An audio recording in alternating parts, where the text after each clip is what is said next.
বিসমিল্লাহির রহমানির রহিম। আসসালামু আলাইকুম রহমতুল্লাহ। সুপ্রিয় শিক্ষার্থীরা, আজকে তোমাদের সামনে আরও একটি ভিডিও নিয়ে হাজির হয়েছি আমি।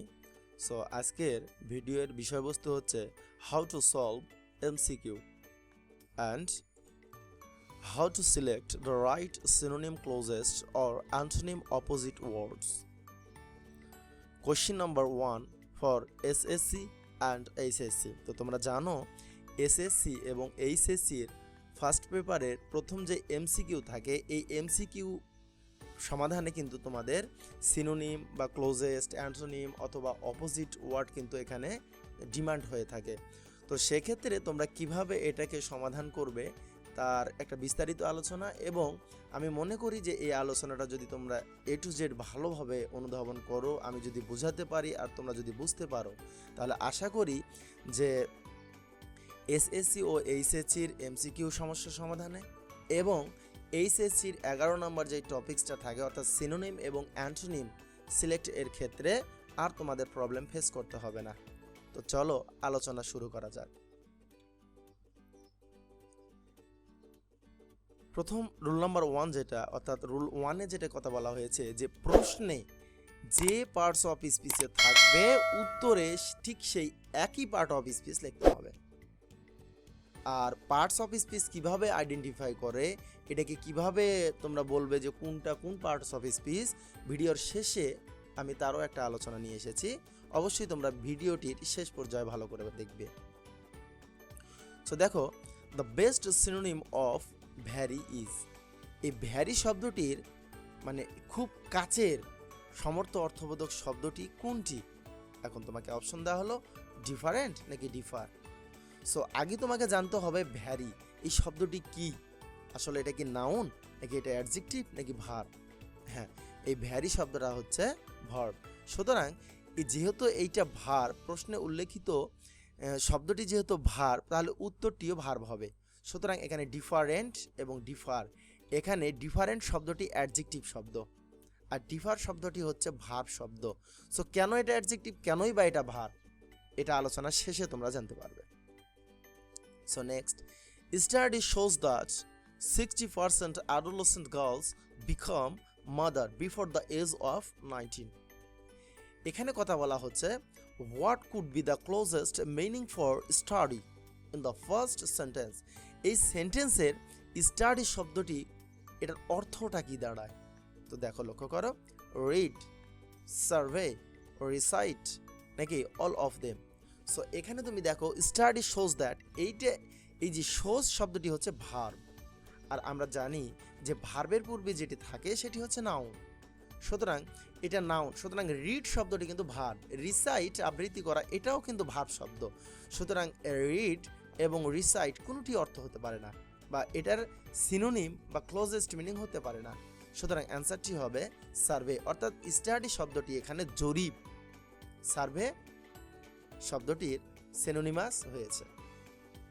সো নেক্সট ওয়ান, রুল 2, ওয়ার্ডটি সিঙ্গুলার অথবা প্লুরাল থাকলে অ্যান্সারটিও সিঙ্গুলার বা প্লুরাল লিখতে হবে। অর্থাৎ তোমার যে ওয়ার্ডটি, কিওয়ার্ডটি যেটা দেওয়া হবে, এটা যদি থাকে সিঙ্গুলার, উত্তর হবে সিঙ্গুলার। আর যদি প্রশ্নে যদি উল্লেখিত ওয়ার্ডটি প্লুরাল হয়, তাহলে উত্তরও লিখতে হবে প্লুরাল।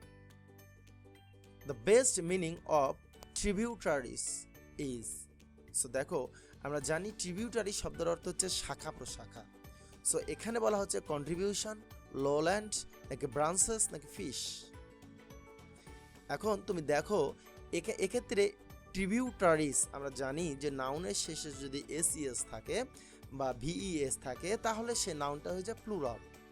আর এক্ষেত্রে কন্ট্রিবিউশন সিঙ্গুলার, লোল্যান্ড এটাও তোমার কম্পাউন্ড নাউন, অর্থাৎ এটাও কিন্তু সিঙ্গুলার ওয়ার্ড, ব্রাঞ্চেস এটি কিন্তু প্লুরাল।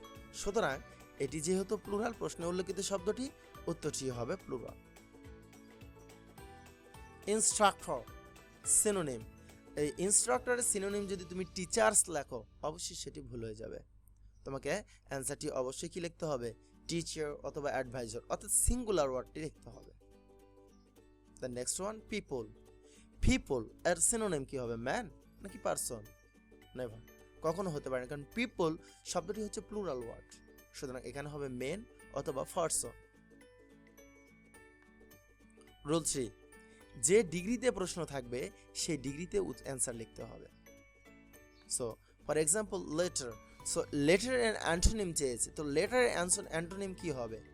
আর্লি। সো লেটার শব্দটি কি? আমরা জানি লেট, লেটার, লেটেস্ট, অর্থাৎ লেটার শব্দটি হচ্ছে অ্যাডজেক্টিভের কম্পারেটিভ ফর্ম, সুতরাং উত্তরটি হবে আর্লিয়ার, অর্থাৎ এটি হচ্ছে অ্যাডজেক্টিভের কম্পারেটিভ ফর্ম।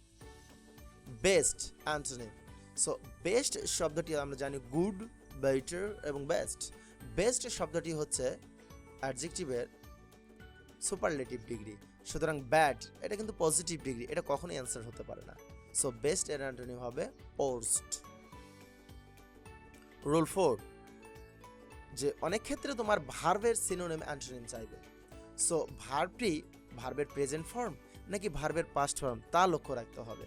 যেমন বিগেইন, আমরা জানি বিগিন, বিগেন এবং বিগন। বিগেন শব্দটি হচ্ছে ভার্বের পাস্ট ফর্ম, সুতরাং উত্তরটি হবে ভার্বের পাস্ট ফর্মে।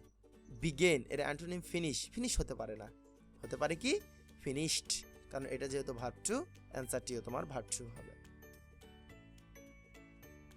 সাকসিড, সাকসিড এটা হচ্ছে ভার্বের প্রেজেন্ট ফর্ম, এর সিনোনিম কি কনকয়ার্ড হবে নাকি কনকয়ার হবে? অবশ্যই কনকয়ার্ড নয়, উত্তরটি হবে কনকয়ার। কনকয়ার্ড নয়, উত্তরটি হবে কনকয়ার। রুল 5, ওয়ার্ডটি কাউন্টেবল থাকলে উত্তরটি কাউন্টেবল হবে, আর ওয়ার্ডটি আনকাউন্টেবল থাকলে অ্যান্সারটিও আনকাউন্টেবল হবে। ফর এক্সাম্পল ম্যানি, আমরা জানি যে ম্যানি শব্দটি হচ্ছে কাউন্টেবল নাউনের পূর্ববাসী, যেমন ম্যানি স্টুডেন্টস, ম্যানি বয়েজ আমরা বলে থাকি। সো ম্যানি শব্দটি যেমন কাউন্টেবল, এর অ্যান্টোনিম ওয়ার্ড যদি চাই আমি তাহলে বলবো few, few boys, few student etcetera. Mass, mass শব্দটি কিন্তু আনকাউন্টেবল নাউনের পূর্বে বসে, এগুলো ডিটারমিনেন্ট এবং অ্যাডজেক্টিভ হিসাবে কাজ করে। সো যেহেতু মাস শব্দটি আনকাউন্টেবল নাউনের পূর্বে বসে, তাহলে এর অ্যান্টোনিম ওয়ার্ডটি হবে লিটল। আর এক্ষেত্রে যদি আমি ম্যানির পরিবর্তে অ্যান্টোনিম ওয়ার্ডটি যদি লিটল লিখি তাহলে কিন্তু অ্যান্সারটি রং হয়ে যাবে। কেন? এটা যেহেতু কাউন্টেবল, উত্তরটিও কাউন্টেবল নাউনে হতে হবে। রুল 6, ভার্বের প্রেজেন্ট ফর্মের সাথে যদি আইএনজি থাকলে তাহলে অ্যান্সারটি ভার্বের সাথে আইএনজি হবে, অথবা অ্যাডজেক্টিভ অথবা নাউন হতে পারে। কেননা আমরা জানি ভার্বের সাথে আইএনজি যদি থাকে তাহলে এটা জিরান্টও হতে পারে, পার্টিসিপলও হতে পারে। আর তোমরা জানো জিরান্ট মানে নাউন আর পার্টিসিপল মানে অ্যাডজেক্টিভ। সো ওয়াকিং এর সিনোনিম কি হবে? মুভমেন্ট অথবা মুভিং, দুইটি অ্যান্সার হতে পারে। রুল 7, ভার্ব থ্রি থাকলে ভার্ব থ্রি হবে অথবা অ্যাডজেক্টিভ হবে, কারণ তোমরা জানো ভার্ব থ্রি মানে হচ্ছে ভার্বের পাস্ট পার্টিসিপল ফর্ম, আর পাস্ট পার্টিসিপল ফর্ম মানে হচ্ছে অ্যাডজেক্টিভ, পার্টিসিপল মানে অ্যাডজেক্টিভ। সো এডুকেটেড এর সিনোনিম হবে ইনলাইটেন্ড অথবা লিটারেট, অর্থাৎ এটা হচ্ছে ইনলাইটেন্ড এটা হচ্ছে ভার্ব থ্রি এবং লিটারেট এটা অ্যাডজেক্টিভ শব্দ। রুল 7, সেন্টেন্সে যে অর্থ দিবে তার উপর ভিত্তি করে অ্যান্সার লিখতে হবে, অর্থাৎ একটা ওয়ার্ডের অর্থ তুমি যা জানো তা কিন্তু অ্যান্সার হয় না। যেমন it was announced and ecological critical area. Here what does the word announce refer to? So announce এই শব্দটি আগে কোন পার্টস অফ স্পিচ এটাকে আমাকে আইডেন্টিফাই করতে হবে, ডিক্লার নাকি ডিক্লারেশন। অ্যানাউন্স শব্দটি কিন্তু ভার্ব শব্দ, কেননা তোমরা দেখো ইট ওয়াজ অ্যানাউন্সড অর্থাৎ এটা প্যাসিভ ভয়েসে নেওয়া হয়েছে এবং বি ভার্বের পরে ভার্বের পাস্ট পার্টিসিপল ফর্ম করা হয়েছে। আর এখানে যখন প্রশ্ন করা হয়েছে তখন কিন্তু ভার্বের পাস্ট পার্টিসিপল ফর্মটি না নিয়ে ভার্বের প্রেজেন্ট ফর্ম নেওয়া হয়েছে, সুতরাং উত্তরটি হবে প্রেজেন্ট ফর্মে, declare. BTV will air the program live, এখানে এয়ার শব্দটির সিনোনিম ওয়ার্ডটি কি হবে? এয়ার এটা কি ওয়াইন্ড নাকি ব্রিজ? এয়ার শব্দটি কি এখানে বাউ অর্থে ব্যবহৃত হয়েছে? No, never. এই এয়ার শব্দে তোমরা জানো যে মডাল অক্সিলিয়ারি ভার্ব যতগুলো আছে এই মডাল অক্সিলিয়ারি ভার্বের পরে ভার্বের প্রেজেন্ট ফর্ম বসে, সুতরাং এয়ার শব্দটি এখানে সম্প্রচার করা অর্থে ব্যবহৃত হয়েছে, বাতাস অর্থে নয়। সুতরাং ওয়াইন্ড বা ব্রিজ উত্তর না হয়ে উত্তর হবে টেলিকাস্ট অথবা ব্রডকাস্ট। লাইভ এখানে কি লিভ, লিভ মানে কি বসবাস করা? না, লাইভ মানে সরাসরি। এখানে ডুয়েল শব্দটি নয়, বরং এর সিনোনিম ওয়ার্ড হবে ইমিডিয়েট, অর্থাৎ তৎক্ষণাৎ। সো আসো দেখা যাক, ভার্বটি পজিটিভ থাকলে অ্যান্সারটির ভার্বও পজিটিভ হবে। They should educate their children. Educate, তারা শিক্ষিত করবে। কাদেরকে করবে? Their children. এখন তোমাকে যদি বলা হয় এডুকেট, এর সিনোনিম কি? লার্ন। লার্ন মানে নিজে শিখা, আর এডুকেট মানে অপরকে শিখানো। সুতরাং লার্ন শব্দটি অ্যান্সার হবে না, হবে কি? টিচ, অপরকে শিক্ষা দাও। এবারে দেখো আমরা কিভাবে আইডেন্টিফাই করব কোনটি আসলে কোন পার্টস অফ স্পিচ। যদি কোনো ওয়ার্ডের শেষে এই সমস্ত সাফিক্স থাকে তাহলে উক্ত ওয়ার্ডটি হবে নাউন ওয়ার্ড। যদি কোনো ওয়ার্ডের শেষে এই সমস্ত সাফিক্স থাকে তাহলে সেটি হবে অ্যাডজেক্টিভ ওয়ার্ড। যদি কোনো অ্যাডজেক্টিভের শেষে এলওয়াই থাকে তাহলে সেই ওয়ার্ডটি হবে অ্যাডভার্ব।